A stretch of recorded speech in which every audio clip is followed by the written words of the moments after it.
Halo, Halo, nggih, Pak. Pak Cahyo.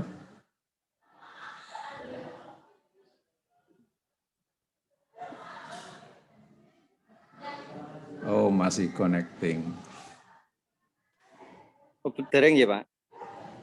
Kayaknya sudah, Pak Cahyo. Selamat siang.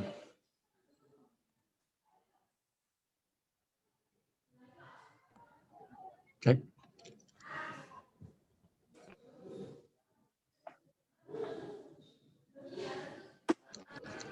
Cek.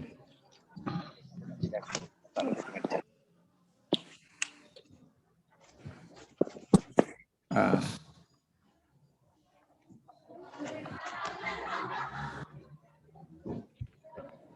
Pak Cahyo sudah bisa komunikasi. Halo.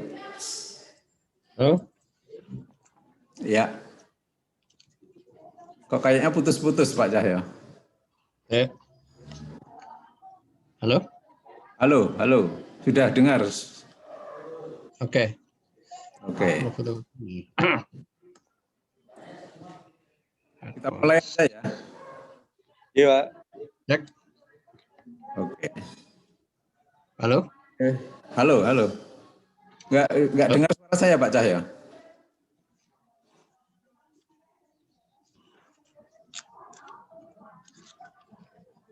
Halo. Halo. Masuk, Pak? Masuk, masuk. Tapi suara saya dengar nggak?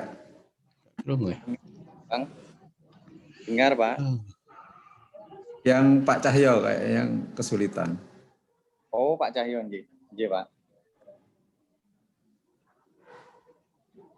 Cek. Cek. Cek, ya dengar Pak Cahyo, suaranya kami terima.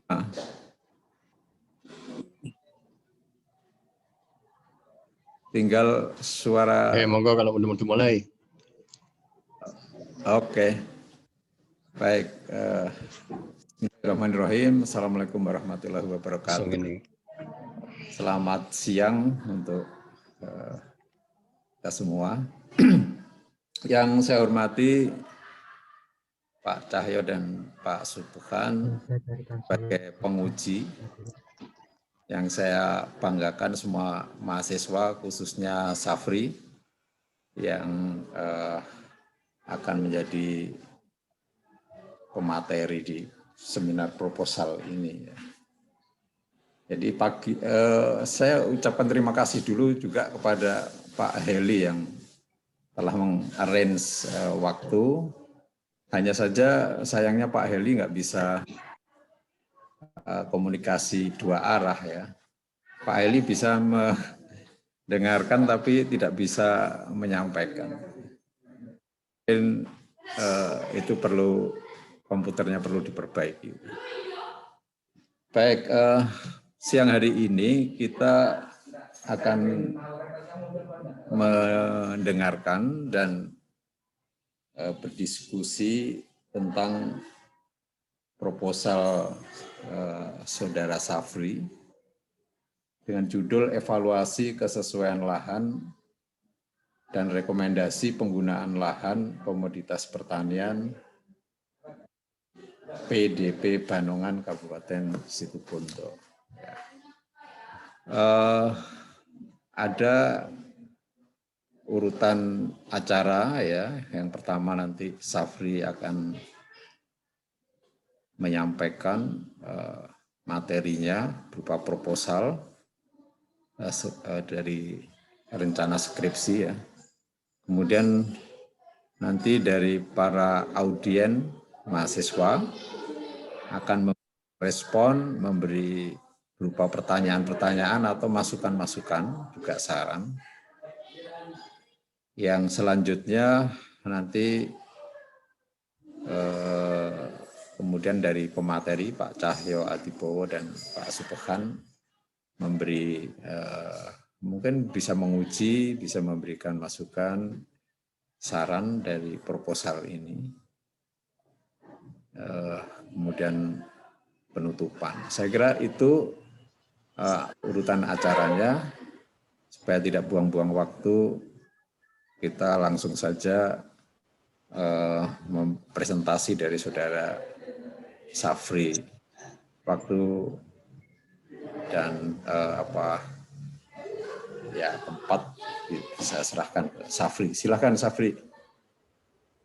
Terima kasih. Saya izin share screen, Bapak. Ya.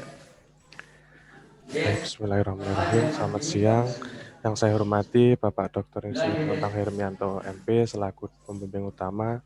Yang saya hormati dosen penguji utama Bapak Dr. Subhan Arif Budiman. Yang saya hormati dosen penguji anggota Bapak Dr. Insinyur Cahyo Adibowo.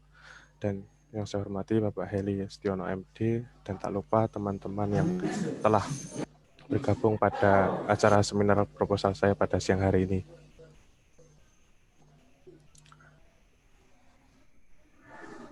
Saya Safri Romadhoni dengan NIM 1715103011065 akan mempresentasikan seminar proposal saya yang berjudul Evaluasi Kesesuaian Lahan dan Rekomendasi Penggunaan Lahan Komoditas Pertanian di PDP Banongan Kabupaten Situbondo. Baik, langsung saja pendahuluan di mana dalam latar belakang menurut Peraturan Daerah Kabupaten Situbondo Nomor 8 Tahun 2014, Perusahaan Daerah Perkebunan Banongan atau bisa disebut sebagai Perusdam Banongan merupakan perusahaan milik pemerintah Kabupaten Situbondo mengelola usaha di bidang komoditas perkebunan tebu dan kelapa. Kemudian saya juga mengutip dari antarnews.com bahwasanya Wakil Ketua Komisi 2 DPRD Situbondo Hadi Priyatno dalam rapat dengar pendapat dengan pemerintah Kabupaten Situbondo pada tanggal 24 bulan Juni tahun 2019 menginisiasi perubahan PDP Banongan ini menjadi perusahaan umum daerah Banongan yang bertujuan memberikan peluang usaha yang beraneka ragam dari sektor pertanian, perikanan, dan pariwisata. Selanjutnya juga menjelaskan dengan diubahnya Perda Perusda Perkebunan Banongan ini nantinya juga akan memudahkan pengelolaan perusahaan bekerjasama dengan investor berbagai bidang. Kemudian yang kedua terkait potensi sumber daya lahan, di mana pemanfaatan lahan pada suatu wilayah yang tidak sesuai dengan potensi sumber daya lahan akan berdampak timbulnya lahan kritis sehingga terjadi degradasi lahan yang berakibat penurunan produktivitas. Dan yang ketiga terkait evaluasi sumber daya lahan. Evaluasi sumber daya lahan pada prinsipnya merupakan proses untuk menduga potensi sumber daya lahan untuk berbagai penggunaannya. Dasar dari proses evaluasi sumber daya lahan adalah membandingkan persyaratan yang diperlukan untuk penggunaan suatu lahan tertentu. Oleh karena itu, informasi mengenai sifat dan keadaan suatu lahan yang akan digunakan perlu dipertimbangkan agar hasil yang dicapai bisa optimal. Yang keempat, terkait perencanaan penggunaan lahan. Perencanaan penggunaan lahan digunakan sebagai pedoman pengambilan keputusan, di mana sumber daya lingkungan yang ditempatkan pada penggunaan yang paling menguntungkan dan pada waktu bersamaan tetap digunakan sebagai lingkungan yang ditempatkan pada penggunaan yang paling melakukan usaha lahan komoditas pertanian beserta pengelolaannya di PDP Banongan Kabupaten Situbondo. Selanjutnya, rumusan masalah berdasarkan latar belakang di atas. Rumusan masalah dalam penelitian ini adalah sebagai berikut. Yang pertama, bagaimana kelas kesesuaian lahan, tanaman pangan, tanaman hortikultura, dan tanaman perkebunan di PDP Banongan. Yang kedua, bagaimana peta arahan penggunaan lahan yang direkomendasikan berdasarkan peta arahan penggunaan lahan. Kemudian manfaat penelitian yang pertama, memberikan informasi kelas kesesuaian lahan tanaman pangan, hortikultura, dan perkebunan, beserta faktor pembatasnya di PDP Banongan. Yang kedua, sebagai rekomendasi bagi pemerintah daerah dalam pengelolaan lahan dan pengambilan keputusan terkait tata guna lahan komoditas pertanian di PDP Banongan. Lahan merupakan bagian dari bentang alam yang mencakup pengertian lingkungan fisik termasuk iklim, topografi atau relief, tanah, hidrologi, dan keadaan vegetasi alami yang secara potensial berpengaruh terhadap penggunaan lahan. Wilayah perkebunan Banongan secara geografis berada pada 114 derajat 13 menit 22 detik sampai 114 derajat 15 menit bujur timur dan 7 derajat 42 menit berada di Desa Ringin Anom, Kecamatan Asem Bagus, Kabupaten Situbondo, Jawa Timur. Karakteristik lahan perkebunan Bandungan memiliki jenis tanah regosol dan aluvial hidromorf, curah hujan rata-rata tahunan sejak tahun 2015 sampai 2019 sebesar 869,6 mm, luas area 303,588 tahun sebesar meter, luas fluvial dan ketinggian tempat 0 sampai 15 meter. Tanaman yang A, pangan. Tanaman pangan merupakan kelompok tanaman yang menjadi sumber karbohidrat dan protein. Secara sempit, tanaman pangan dibatasi pada kelompok tanaman yang berumur semusim. Yang sebenarnya sumber pangan dari tanaman tahunan ada juga. Sumber utama adalah tanaman pangan yang dikonsumsi sebagian besar masyarakat Indonesia sebagai sumber karbohidrat maupun protein. Pada penelitian ini, tanaman pangan dari kelompok biji-bijian yang akan dievaluasi yaitu padi irigasi, padi sawah tada hujan, padi bogo, jagung, dan sorghum. Sedangkan pada kelompok umbi-umbian yaitu ubi kayu, ubi jalar, talas, dan iles, serta pada kelompok kacang-kacangan yaitu kedelai, kacang tanah, dan kacang hijau. Kemudian yang B, hortikultur, berdasarkan jenis tanaman yang diusahakan. Hortikultur mencakup bidang ilmu pomologi yang mempelajari buah-buahan, olerikultur yang mempelajari sayur-sayuran, florikultur yang mempelajari bunga dan tanaman hias, dan biofarmaka yang mempelajari tanaman obat. Istilah tersebut tidak terbatas penggunaannya, bisa fleksibel, dapat berlaku sesuai dengan fungsinya. Misalnya terdapat buah-buahan seperti nangka muda, pepaya muda, kluweh yang digunakan sebagai sayuran. Demikian juga jenis buah-buahan yang digunakan sebagai buah, contoh semangka melon yang teknik budidayanya seperti tanaman sayuran. Maka untuk kemudahan penanganannya digolongkan ke dalam sayuran. Pada penelitian ini, tanaman dari kelompok buah-buahan yang akan dievaluasi yaitu pisang, pepaya, tomat, buah, jeruk, mangga, rambutan, jambu biji, durian, belimbing, semangka, belewah, melon, duku, cempedak, nangka, sukun, kelengkeng, nanas, anggur, markisa, dan kesemak. Sedangkan pada kelompok tanaman sayuran yaitu bawang merah, bawang putih, cabai, paprika, kubis, sawi, bayam, buncis, kacang panjang, mentimun, terong, pare, brokoli, dan tomat sayur. Dan pada kelompok tanaman bunga-bungaan yaitu mawar, kenanga, dan bunga matahari. Serta pada kelompok tanaman rempah dan obat yaitu lada, pala, kayu manis, kemiri, serai wangi, jahe, kencur, kunyit, lengkuas, kapulaga, jeruk, jarak, dan wijen.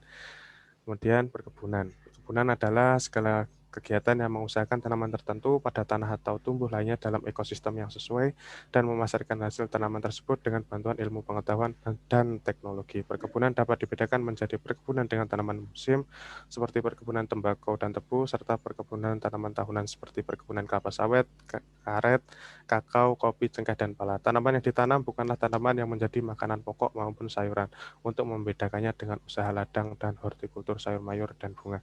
Meski usaha penanaman pohon buah masih disebut usaha perkebunan, tanaman yang ditanam umumnya berukuran besar dengan waktu penanaman yang relatif lama antara kurang dari setahun hingga tahunan. Tanaman perkebunan yang akan dievaluasi dalam penelitian ini adalah kelapa, kakao, tembakau, tebu, dan kapas. Kemudian yang C terkait yang ketiga, konsep evaluasi dan kesesuaian lahan. Evaluasi lahan adalah suatu proses penilaian sumber daya lahan untuk tujuan tertentu dengan menggunakan suatu pendekatan atau cara yang sudah teruji. Hasil evaluasi lahan akan memberikan informasi atau arahan penggunaan lahan sesuai dengan keperluan. Adapun tujuan dari evaluasi lahan adalah untuk mengetahui potensi atau nilai dari suatu areal untuk penggunaan tertentu. Evaluasi tidak terbatas hanya pada penilaian karakteristik lingkungan, tetapi dapat juga mencakup analisis ekonomi, konsekuensi sosial, dan dampak lingkungan.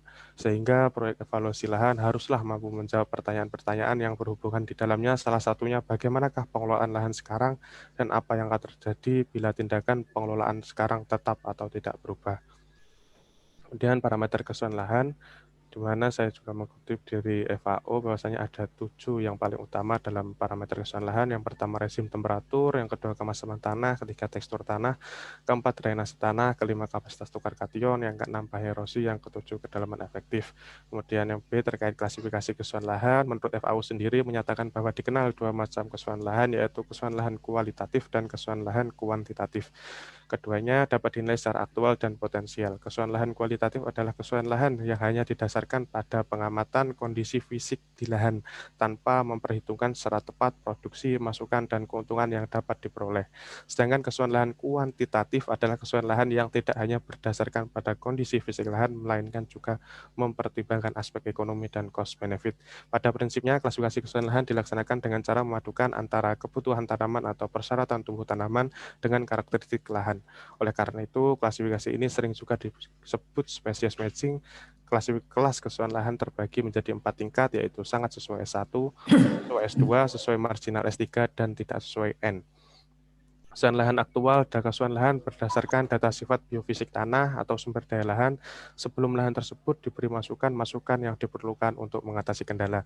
Sedangkan kesesuaian lahan potensial menggambarkan kesesuaian lahan yang akan dicapai apabila dilakukan usaha-usaha perbaikan lahan yang masih dapat berupa hutan konservasi, lahan hutan terlantar atau tidak produktif, dan lahan pertanian yang produktivitasnya kurang memuaskan tetapi masih memungkinkan untuk dapat ditingkatkan bila komoditasnya diganti dengan tanaman yang lebih sesuai. Kemudian yang keempat terkait perencanaan rekomendasi penggunaan lahan.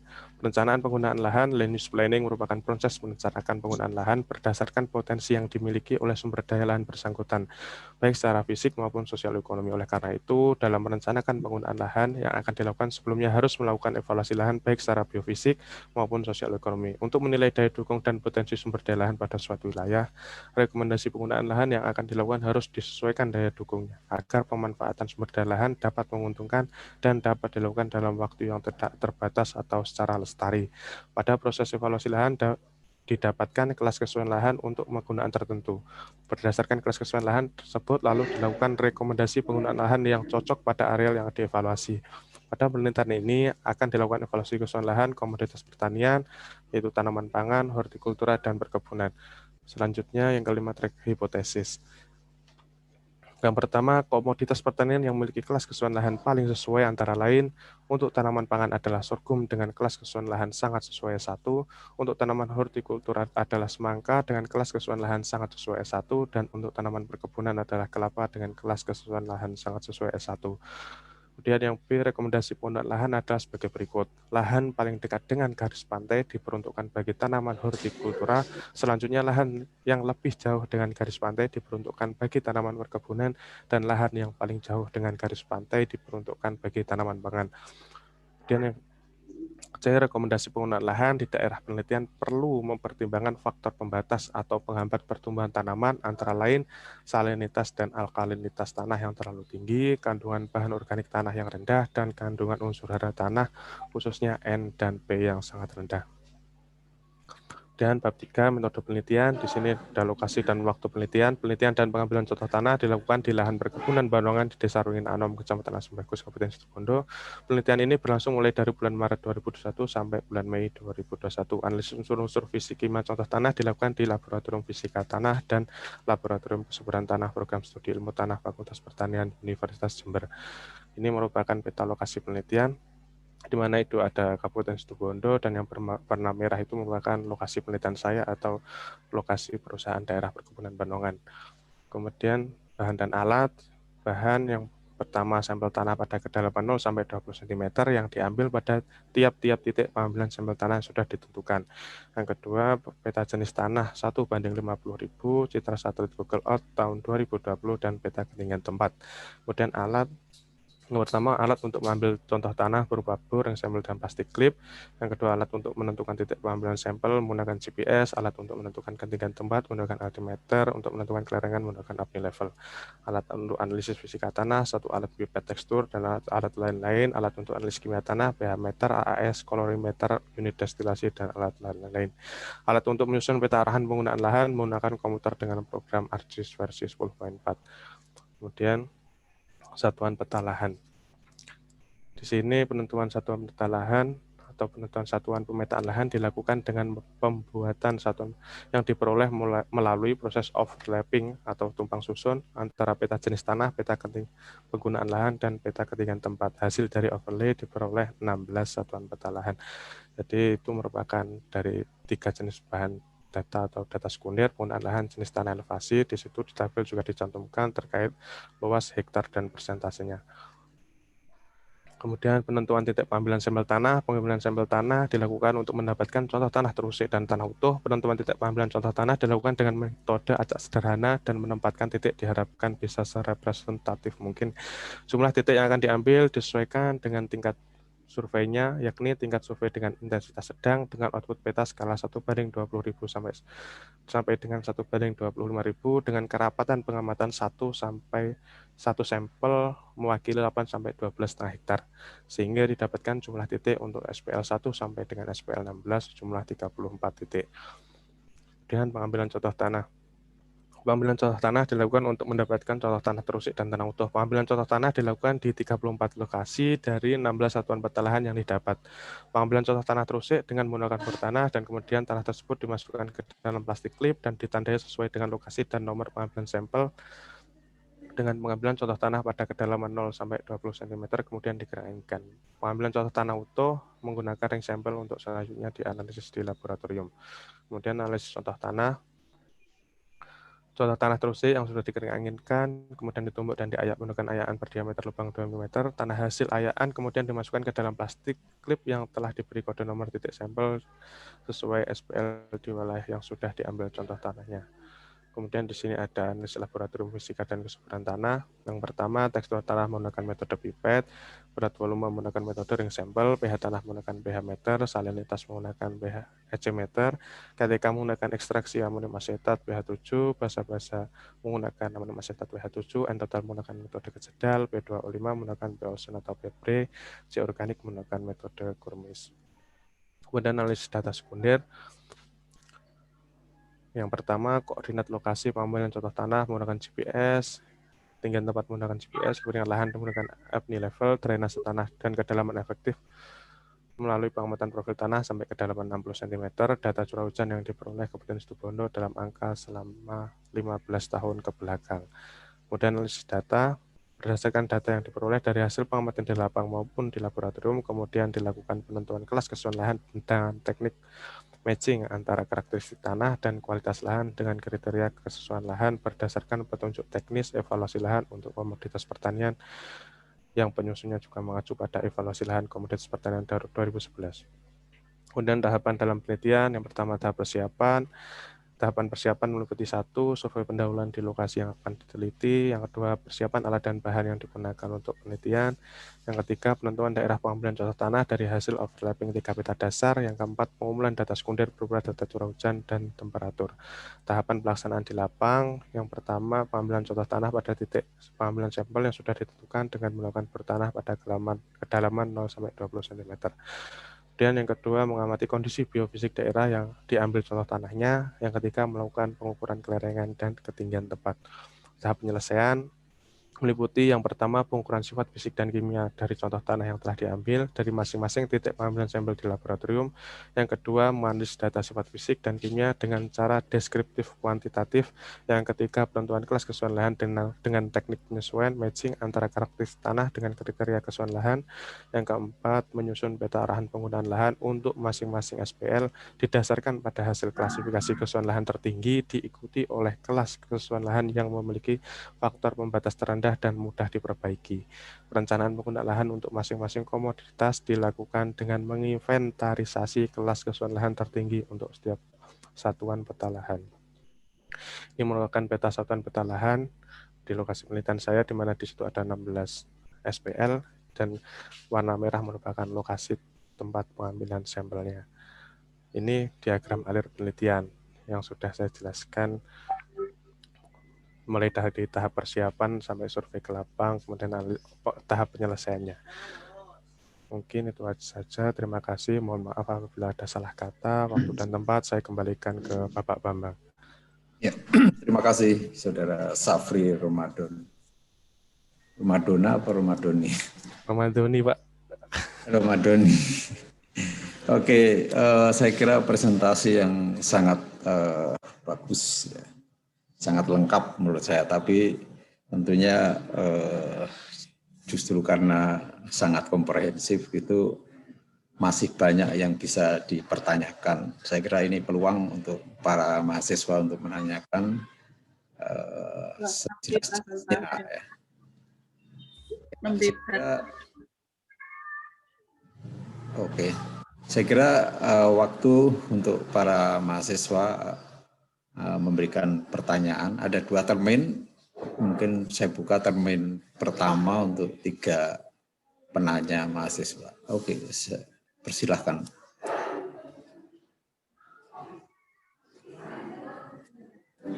Ya. Halo? Ada yang mau tanya? Banyak yang bisa dipertanyakan di sini. Jenenge kok Kristiana Mekar. Channeling. Ayo, biar cepat. Ini sudah 13.30.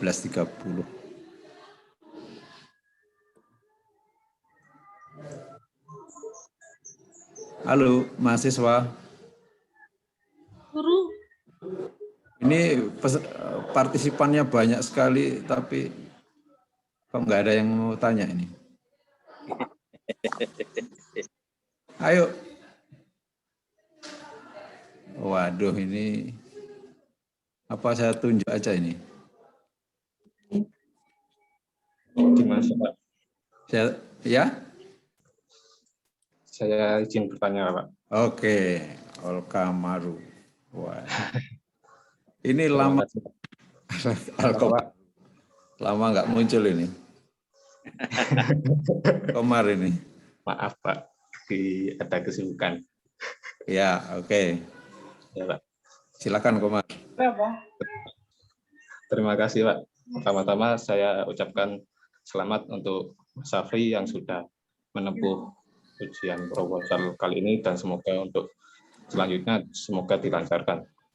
Untuk pertanyaan dari saya, yang pertama itu mengenai tentang kan sebelum menentukan kesesuaian lahan pastinya ada parameter-parameter yang ingin diketahui atau faktor-faktor yang bisa menentukan kesesuaian lahan.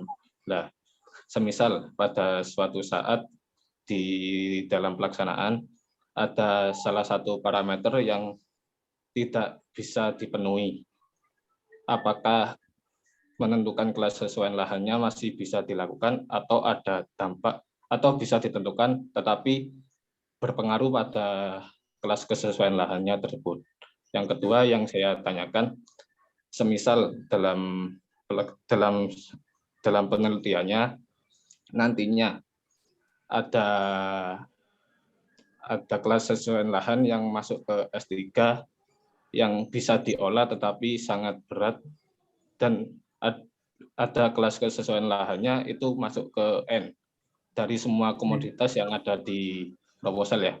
Apakah itu masih direkomendasikan untuk usaha pertanian atau nanti direkomendasikan untuk hal-hal yang lain?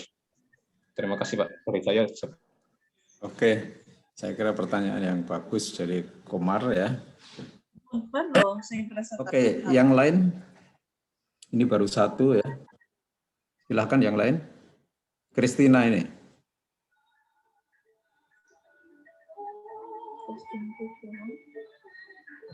Kok hidup ini? Ayo coba yang lain. Ini lah, Priscila. Waduh, responnya lambat ini. Oke, sambil menunggu. Mungkin Safri silahkan menjawab pertanyaannya Komar. Baik, terima kasih Bapak. Saya terima kasih juga kepada Komar yang telah bertanya pada seminar proposal saya. Ini Kristina ini dimatikan ini.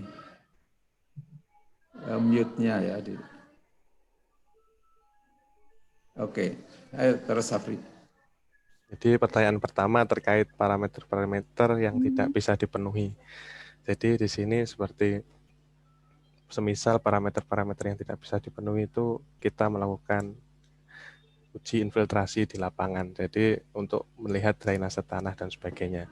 Jadi solusinya yaitu pengamatan secara biofisik lahan atau pengamatan secara di lapang itu dilakukan. Seperti pendekatan drainase menggunakan profil-profil tanah yang diamati adalah bercak-bercak atau hasil kelarutan Fe atau aluminium, di mana di situ apakah ada karat-karatan dan sebagainya untuk menilai parameter drainase tanah.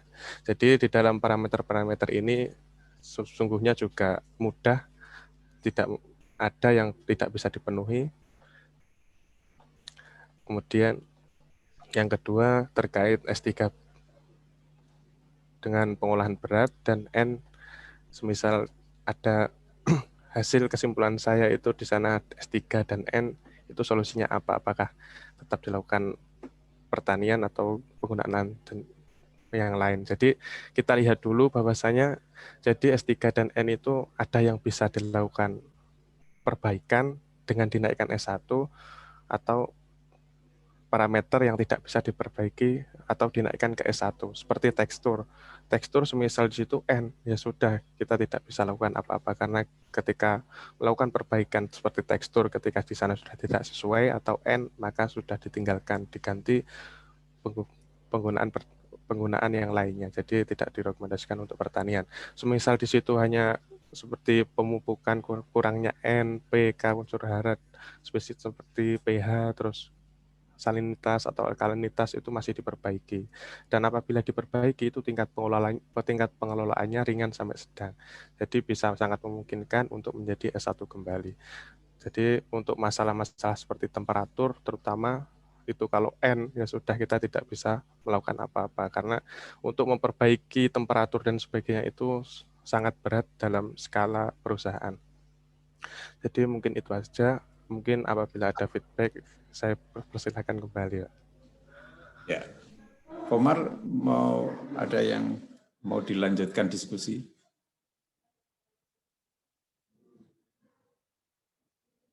Enggak ada. Oke. Coba yang lain. Ya. Yang lain, pertanyaan yang lain. Ini di sini ada Elma, ada Fernanda, ada Musaki. Ayo. Winovi, Eva. Bapak, saya izin bertanya. Ya, ayo. Ya, terima kasih sebelumnya kepada Pak Bambang atas waktunya dan selamat kepada Mas Safri atas sempronya. Saya izin bertanya. Tadi itu ada 7 variabel yang di tinjauan pustaka yang menurut WHO itu apakah Mas Safri melakukan analisis semuanya atau ada yang ada penambahan atau pengurangan seperti itu? Mohon dijelaskan lagi Mas Safri. Terima kasih. Oke, terima kasih. Ayo, yang lainnya. Biasanya ini Ayu, Melinda, kemudian Erlita. Pak, misi izin bertanya. Ya, Elma. Sebelumnya terima kasih Pak Bambang waktunya. Ya. Selamat juga untuk Saudara Safri. Pak, saya mau bertanya. Gini, kan kita itu tinggal di daerah yang heterogen, jadi kan berbeda-beda. Nah, gimana kalau ternyata konsep maupun rekomendasi kesesuaian lahan yang sudah dikaji secara ilmiah oleh Saudara Safri tersebut ternyata bertentangan atau bertolak belakang dengan kebiasaan atau hal yang biasa dilakukan oleh masyarakat sekitar atau masyarakat yang tinggal di tempat tersebut itu bagaimana saudara menyikapi hal tersebut? Terima kasih. Oke, terima kasih Elma. Oke, silahkan Safri untuk merespon Ayu dan Elma. Silakan. Baik, terima kasih Pak Bambang. Jadi di dalam FAO itu ada 7 parameter tadi yang tinjauan pustaka sebenarnya itu sudah diadopsi lagi sama Balai Penelitian Tanah di mana mengeluarkan buku evaluasi sumber daya lahan di tahun 2011. Di situ ada banyak parameter yang ditambahkan seperti ada bahaya banjir, genangan, berapa hari genangannya, terus tingginya itu berapa senti dalam berapa hari untuk tergenang di lahan tersebut. Jadi ada bahaya banjir, kemudian ada penyiapan lahan di mana parameternya di situ ada batuan di permukaan itu berapa persentasenya, singkapan bantuan berapa persentasenya. Jadi di dalam saya juga dalam melakukan evaluasi kesesuaian lahan ini, parameter-parameter yang saya gunakan mengikuti buku yang sudah diadopsi oleh Balai Penelitian Tanah. Jadi mungkin itu nanti apabila kurang jelas bisa dipertanyakan. Kemudian yang kedua terkait pertanyaan Saudara Ilma, terkait rekomendasi yang bertentangan. Jadi rekomendasi saya yang bertentangan dengan masyarakat di sekitar sana. Sebenarnya di sini dulu saya juga pernah untuk membuat parameter menyebar kuesioner ke petani terkait tanaman ketika saya sudah menyajikan tanaman yang saya inventarisasi yang kesesuaiannya paling tinggi dari berbagai tanaman, kemudian dikasihkan ke petani tanaman apa yang mau dipilih sesuai dengan skill dari petani itu sendiri dan pasar di sana yang lebih laku dan sebagainya. Jadi karena ini penelitian di perusahaan, kemungkinan besar dalam mengadopsi teknologi dan sebagainya lebih mumpuni daripada yang dilakukan sama petani. Jadi di sini saya tidak melakukan survei ke petani, jadi di sini semua pengelolaannya dilakukan sepenuhnya oleh perusahaan. Jadi untuk bertentangan dan sebagainya kemungkinan tidak ada, karena di sini saya juga nanti outputnya untuk pengolahan lahannya ke depannya bagaimana itu juga akan saya cantumkan di hasil dan pembahasan saya. Mungkin itu saja, nanti apabila yang ditanya kurang jelas. Okay. Oke, terima kasih Safri. Saya kira jawaban yang bagus ya. Tapi ada satu yang tadi kayaknya masih kurang jelas jawabannya. Apakah tadi ada 7 variabel, kemudian ada di yang tahun edisi yang baru tahun 2011 ya, itu ada penambahan parameter. Apakah semuanya diamati, Safri? Nggih, Bapak, semua diamati mulai temperatur, ketersediaan air ini dilihat dari curah hujan dan lamanya masa kering, ketersediaan oksigen dari drainase, media perakaran, tekstur, bahan kasar dan kedalaman tanah, kemudian retensi hara, nggih, semua. Ya, semuanya ya. Oke. Baik, terima kasih. Termin kedua saya buka. Masih ada mahasiswa yang mau bertanya, silahkan. Ayo, silakan.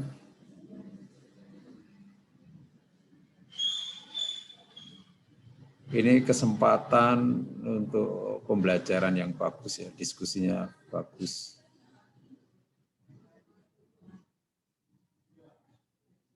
Ayo, enggak ada.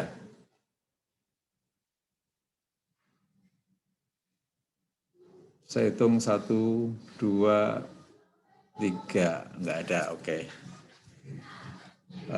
Baik, Bapak Ibu atau saudara-saudara sekalian semua, sekarang waktunya dari penguji yaitu Pak Cahyo Adibowo dan Pak Subhan. Saya persilahkan Pak Cahyo dahulu.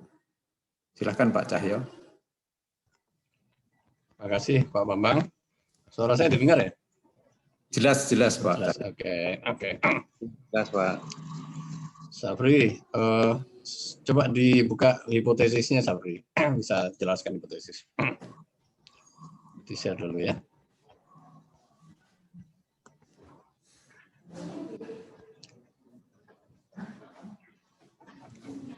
Hipotesis.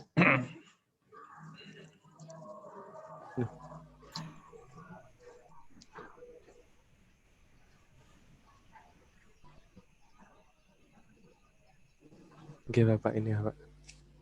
Oke. Yang pertama, coba Anda baca. Komoditas pertanian yang memiliki kelas kesesuaian lahan paling tinggi antara lain untuk tanaman pangan adalah sorghum dengan kelas kesesuaian lahan sangat sesuai S1, untuk tanaman hortikultura adalah semangka dengan kelas kesesuaian lahan sangat sesuai S1, dan untuk tanaman perkebunan adalah kelapa dengan kelas kesesuaian lahan sangat sesuai S1. Oke. Sekarang bagaimana cara Anda membuktikan hipotesis itu? Nggih, Bapak. Karena di sini saya juga untuk membuat hipotesis ini melihat dari data-data sekunder yang berada di lokasi di sana, terutama saya survei melalui Google Earth dan sebagainya, bahwasanya di sana letak dari pantai utara atau jarak dari pantai utara itu sekitar antara 50 meter sampai 100 meter jarak yang paling dekat, sehingga memungkinkan bahwasanya di sana memiliki tanah yang tinggi dari kadar dari alkalin maupun salinitas itu sendiri. Jadi saya lihat bahwasanya di evaluasi kesesuaian lahan di buku pedoman tanaman pangan yang paling tinggi atau paling toleran dari salinitas itu tanaman sorghum, kemudian dari hortikultura itu semangka, dan untuk kelapa itu, untuk perkebunan itu kelapa, dan ada bunga yaitu bunga matahari. Jadi saya melihat dari parameter yang faktor pembatasnya itu paling berat karena di daerah dekat pantai. Mungkin. Coba rekomendasi yang kedua itu. Kemudian yang kedua, rekomendasi Penggunaan penggunaan lahan. lahan adalah sebagai berikut. Lahan paling dekat dengan garis pantai diperuntukkan bagi tanaman hortikultura. Selanjutnya, lahan yang lebih jauh dengan garis pantai diperuntukkan bagi tanaman perkebunan, dan lahan yang paling jauh dengan garis pantai diperuntukkan bagi tanaman pangan. Terus kira-kira Anda buktikannya gimana? Ya, di sini karena saya melihat elevasinya dari hasil pengumpulan elevasi, bahwasanya lahan yang di daerah dekat garis pantai itu memiliki elevasi paling rendah. Kemudian diikuti paling jauh agak tinggi. Jadi saya asumsikan bahwasanya lahan yang paling rawan terkena banjir atau genangan ketika musim hujan itu lahan yang berada di dekat garis pantai. Sehingga saya memberikan kesimpulan bahwasanya karena hortikultura akarnya itu hanya 30 cm kedalaman efektifnya, beda dengan perkebunan, di mana perkebunan itu yang memiliki akar dalam, ketika di sana ada genangan banjir, maka mengakibatkan perkebunan tersebut bisa mati. Judulmu sebetulnya apa tuh? Judul saya evaluasi kesesuaian lahan dan rekomendasi penggunaan lahan, Pak. Ya, jadi mestinya kesimpulannya sesuai dengan judul. Kira-kira kesimpulannya apa nanti? Jadi kesimpulannya bahwasanya di sana untuk tanaman pangan yang paling memiliki faktor pembatas rendah dan memiliki tingkat kelas kesulitan lahan paling tinggi, itu mulai tanaman pangan apa, tanaman perkebunan apa, dan tanaman hortikultura apa. Oke. Mestinya itu sudah dibatasi dari awal. Jadi tidak semua komoditi yang ada di Indonesia dimasukkan. Karena jadinya nggak masuk akal penelitian itu. Jadi harus dibatasi. Setiap penelitian selalu ada batasan. Nah, dan itu tidak saya lihat di pustaka. Batasan-batasan yang jelas itu untuk apa. Kemudian hipotesis ini kecenderungannya seperti kesimpulan dari evaluasi, dari rekomendasi. Padahal harusnya hipotesis itu kan tesis yang harus diuji. Tesis yang harus diuji. Jadi jangan, tidak boleh kita pakai Google Earth apa. Tapi poin-poinnya apa sih? Sesuai dengan kaidah-kaidah evaluasi lahan, kesesuaian yang sudah standar. Ya, kita nggak bisa membuat jalannya sendiri. Oke, coba yang sheet terakhir. Bagian terkait dengan ini aja ya. Yang ada sheet terakhir tadi. Oke, stop. Oke. Metode penelitian. Metode penelitian itu dari jenis peta tanah. Itu inputnya apa aja sih? Petamu itu? Peta penggunaan lahan, peta jenis tanah, dan peta ketinggian tempat, Pak. Sumbernya dari mana? Peta penggunaan lahan dari citra satelit Google Earth tahun 2020, peta jenis tanah dari Balai Besar Sumber Daya Lahan Pertanian 1/50.000, kemudian peta ketinggian tempat. Tahun? Untuk jenis tanah tahun 2015, untuk peta ketinggian tempat saya gunakan digital elevation model dari PIG dan citra satelit Google Earth. Oke, terus? Kemudian dilakukan analisis overlay. Peta ketinggian tempat ini dikelaskan karena di sana 0 sampai 15 meter di permukaan laut, dikelaskan menjadi 3 kelas, 0 sampai 5, 5 sampai 10, 10 sampai 15. Kemudian dari 3 data tersebut dianalisis overlay, ketemulah satuan peta lahan, Pak. Terus dari situ?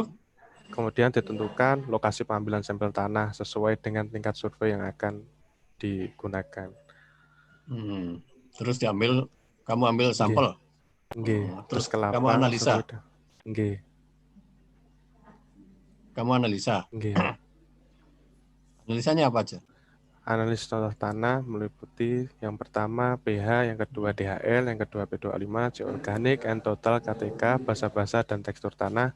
Kemudian biofisik lahan, koordinat lokasi pengambilan contoh tanah, ketinggian tempat, kemiringan lahan, drainase tanah, dan data curah hujan. Oke, berarti datanya banyak sekali ya. Ada pH, DHL, P2U5. Biayanya mahal dong, Safri. Oke, Pak. Dari mana itu? Dari proyek. Kuat kamu bayar sakmono itu. Hah? Mboten. Jadi gini, Sabri. Tadi kamu ambil peta jenis tanah ya. Itu under sumbernya. Kemudian peta-peta overlay itu ada sumbernya. Nah, untuk analisa itu kan teman-temanmu yang ambil sampel apa itu juga harus disebut sumbernya. Ya. Jadi Ya, Pak, siap. Kita mulai untuk mulai terbuka. Aduh, bisa dengar suara saya? Sakit, Bapak. Jelas. Jadi sumber itu harus selalu disebut. Jadi misalnya ini dibiayai dari proyek apa, kemudian teman-teman yang bekerja ngambil sampel itu ABC ini, terima kasih. Nah itu harus ada, jangan sampai fenomenanya jadi seperti telur mata sapi. Ya. Itu ayamnya yang setengah mati cari makan, kemudian ngeden, yang dapat nama sapinya. Ya. Jadi penelitianmu itu juga didukung oleh teman-temanmu dan tim yang mencarikan anggaran itu. Dan itu harus tetap ditulis sebagai terima kasih sponsorship biasa itu. Ya. Tanpa itu kita menyalahi etika akademik. Gitu. Dan saya tidak lihat mulai kamu presentasi tadi gambaran saya seolah-olah semua kamu lakukan sendiri. Padahal di balikmu itu ada banyak teman-teman yang mensupport, ya termasuk pendanaan juga. Jadi hal-hal semacam itu semuanya harus diperhatikan betul. Ya. Dan saya ingatkan sampai terakhir itu ya disebutlah temannya terima kasih. Ya Sabri ya, ini masalah etiket kita di dunia akademik begitu. Seperti juga peta tadi, jangan sampai lupa sumber satuan tahunnya. Ya. Saya kira itu aja yang dari saya. Yang penting adalah nanti cobalah di hipotesisnya di format lagi sehingga menjadi standar hipotesis. Kalau itu tadi standar kesimpulan sudah jadi rekomendasi, bukan begitu. Nanti kesimpulannya seperti itu kalau mau keluar. Ya. Oke, siap. saya kembalikan Pak Bambang. Terima kasih. Ya, terima kasih Pak Cahyo. Saya kira benar juga ya masukan. Saya tadi lupa menyampaikan bahwa ini adalah proyek yang sudah dilakukan ya oleh Pak Cahyo sebagai ketua tim dan teman-teman lain, kemudian di backup oleh para mahasiswa ya. Jadi ya, hanya mungkin nanti agak ada kesulitannya begini ya. Mungkin nanti kita sepakati karena ada beberapa data yang digunakan untuk beberapa mahasiswa itu ya. Nah, itu mestinya yang pertama pakai itu sebagai data primer, kemudian yang lain kalau pakai lagi itu menjadi data sekunder. Itu yang tadi lupa saya mau sampaikan ya. Jadi ada beberapa memang seperti data ya hampir semuanya, terkhususnya yang analisis tanah ini ya. Itu ada yang sudah mendahului. Nanti yang pertama mempublish itu menjadi data primer, tapi berikutnya sudah data sekunder, mestinya begitu ya. Jadi terima kasih diingatkan oleh Pak Cahyo. Dan tanpa Pak Cahyo proyek ini nggak jalan ini, Safri. Jadi harus berterima kasih kepada Pak Cahyo dan semuanya mahasiswa. Saya kira itu nanti hipotesis kita akan cermati lagi ya, Safri ya. Dicermati lagi supaya menjadi hipotesis yang lebih bagus lagi. Oke, sekarang Pak Subhan, silakan Pak Subhan gilirannya. Saya persilakan. Iya Pak, terima kasih Pak Bambang. Safri, ada dua hal yang ingin saya tanyakan. Kalau yang lain-lain saya yakin secara teori dan prakteknya sudah oke lah ya. Mungkin hanya yang belum terbukti nanti adalah sintesis dari teori-teori yang akan disitasi. Nah, yang akan saya tanyakan pertama, tadi dijelaskan sampling itu diambil menggunakan bor dan menggunakan ring sampel ya. Itu sampelnya rencana akan ini kan rencana ya, sebenarnya sudah dilakukan. Yang akan digunakan datanya di dalam analisis kesesuaian lahan itu tanah permukaan atau sampai ke bawah permukaan. Itu yang pertama. Terus yang kedua, jangan di share screen-nya tetap.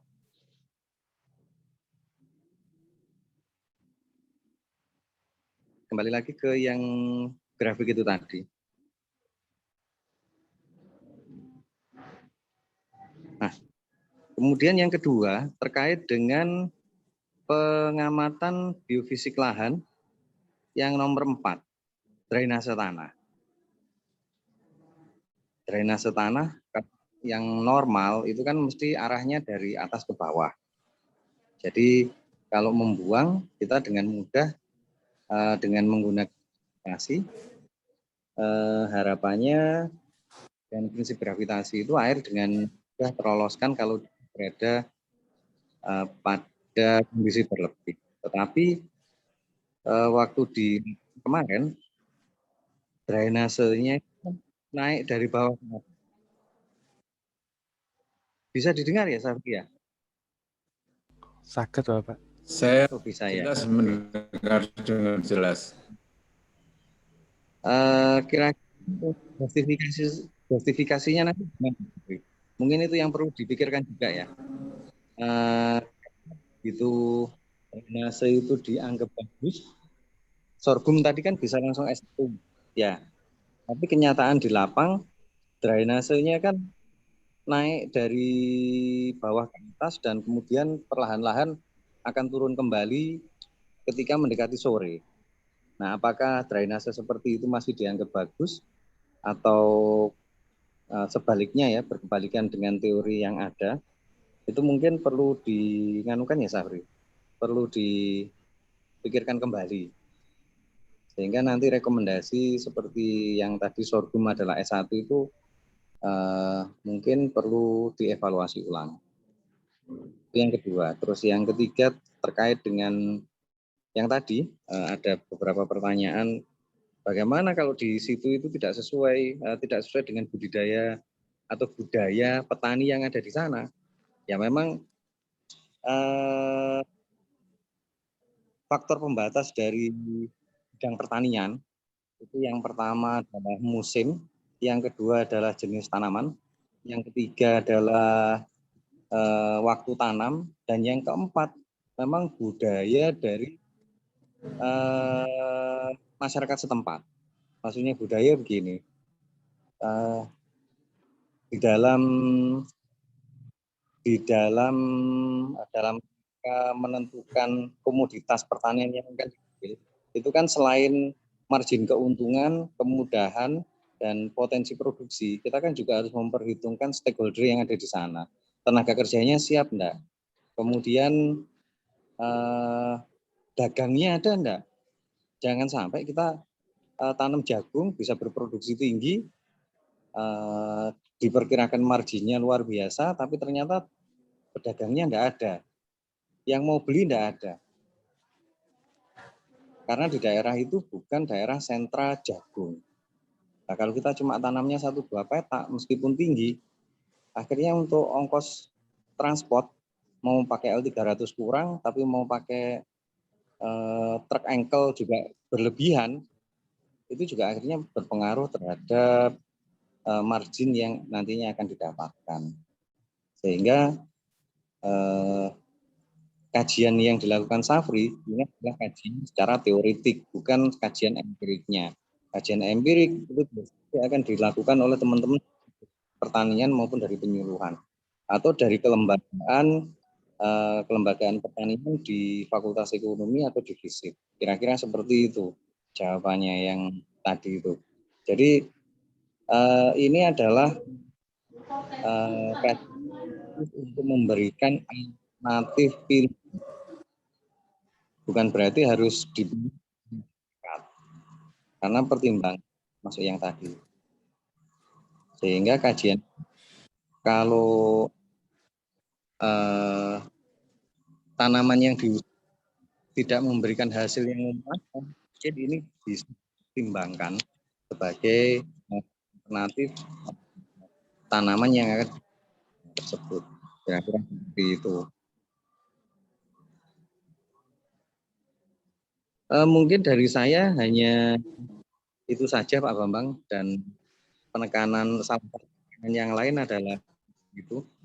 Wah, ini proyek ini adalah proyek, sehingga sedikit banyak ucapan terima kasih itu harus dimasukkan juga.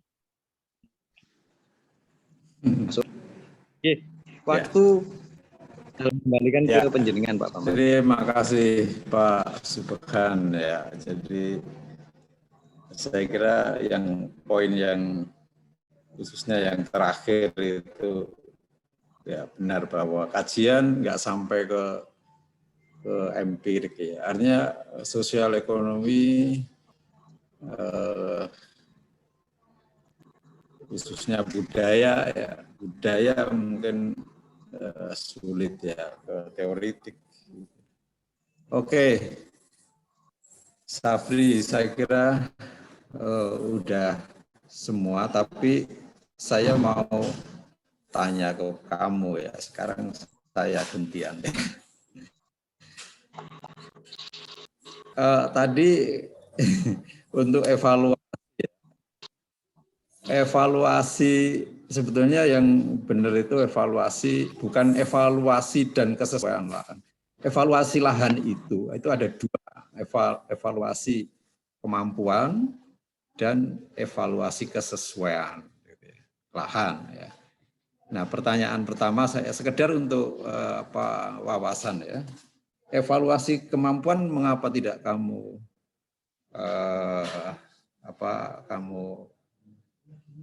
fokus juga ya, artinya dua evaluasi. Biasanya evaluasi lahan itu dua itu, kemampuan dan kesesuaian. Mengapa kemampuannya tidak? Langsung aja dijawab. Ya Bapak, siap. Terima kasih. Pengetahuan aja. Kalau yang saya pahami, mungkin nanti ada yang salah terkait evaluasi kemampuan lahan itu menggunakan metode scoring. Jadi di mana ada lahan kritis yang harus digunakan untuk hutan konservasi, ada lahan yang bisa digunakan untuk pertanian, ada lahan yang jadi tergantung dari hasil skornya, nanti hasil skor akan dicocokkan dengan semisal skor segini untuk rekomendasinya untuk hutan konservasi, skor segini hutan lindung, jadi seperti itu. Sedangkan ya enggak, pertanyaannya mengapa kamu enggak melakukan itu? Oke Bapak, sebenarnya saya juga ingin fokus terkait rekomendasi penggunaan lahannya. Jadi sebenarnya lebih apa pengaruh produktivitas yang rendah itu, faktor apa yang paling mempengaruhi. Jadi ingin ke titik itu. Oke, ya. Jadi sebetulnya ada peluang untuk evaluasi kemampuan lahan ya. Meskipun kemampuan lahan itu untuk kemampuan 1 sampai 4 itu untuk pertanian, tetapi 5, 6, 7, 8 ya. Itu lebih ke kemiringan lahan atau lereng yang sangat curam ya. Tapi tidak menutup kemungkinan karena di situ juga ada lahan yang mungkin sangat salin, lahan yang alkalinitasnya tinggi, itu juga bisa kategori kelas 5 gitu ya. Mestinya masih mungkin lah di situ. Oke, kemudian yang kedua, cuma 2 saja saya bertanya. Kenapa metodenya teknik matching? Kenapa tidak menggunakan metode yang lain? Kamu tahu ada beberapa metode yang digunakan. Sebenarnya di sini ada pendekatannya secara kuantitatif dan kualitatif. Tapi buku-buku pedoman evaluasi kesesuaian lahan menyebutkan bahwasanya ini hanya sebuah matching karena di situ karakteristik tanaman sudah teruji yang sangat-sangat teruji. Jadi kita tinggal mencocokkan dengan karakteristik lahannya. Jadi semua pedoman dan arahan penggunaan lahan menggunakan metode matching. Tapi tahu kamu ya ada metode lain ya? Iya, Bapak. Oh, metode apa? Sebenarnya di situ bisa dianalisis statistik terkait parameter-parameter disesuaikan dengan bobotnya. Ada banyak penelitian yang menggunakan seperti itu. Jadi membuat seperti kayak scoring, Pak. Jadi untuk penggelasan-penggelasan. Oke. Jadi ada teknik scoring ya. Kemudian mungkin menjumlahkan skor-skor itu juga bisa. Ya. Jadi ini yang Safri gunakan adalah teknik matching sekali lagi. Baik, saya kira itu. Terima kasih khususnya pada Pak Cahyo dan Pak Subhan sebagai penguji dan pada para mahasiswa yang telah merespon maupun yang hanya pemerhati. Terima kasih. Saya akhiri dengan ucapan alhamdulillah dan wassalamualaikum warahmatullahi wabarakatuh. Waalaikumsalam warahmatullahi wabarakatuh. Terima kasih Mas Heli. Ya, matur nuwun, Pak. Terima kasih Pak Bambang. Terima Pak kasih Cahyo, Pak Cahyo. Pak Subhan. Terima kasih. Matur nuwun Pak Cahyo, nuwun Pak Bambang. Oke, sama-sama. Terima kasih semuanya. Oke. Terima kasih adik-adik yang Liv. Safri.